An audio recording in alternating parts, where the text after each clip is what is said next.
Muy buenas. Esto es la calle Colón. ¿Vamos de rebajas o qué?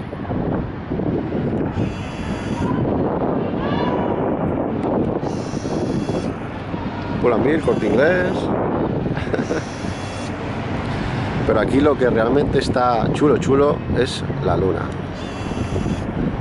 Ahí está. Súper bonita. Está saliendo. La tapa un poquito la nube. Qué pasada. Es una pasada.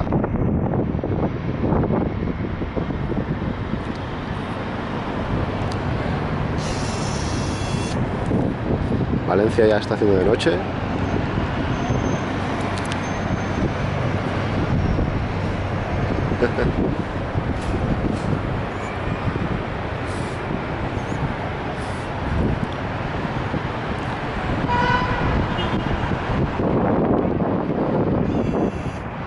Esto que veis así verde es el ayuntamiento y aquello de allá el Miguelete.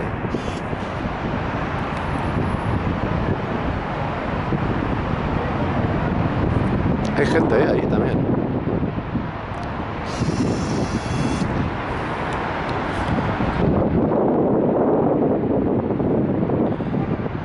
Plaza de Toros, estación, la Torre de Hierro.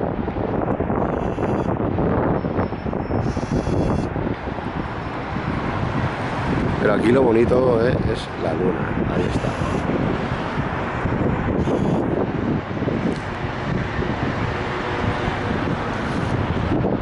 Qué bonita.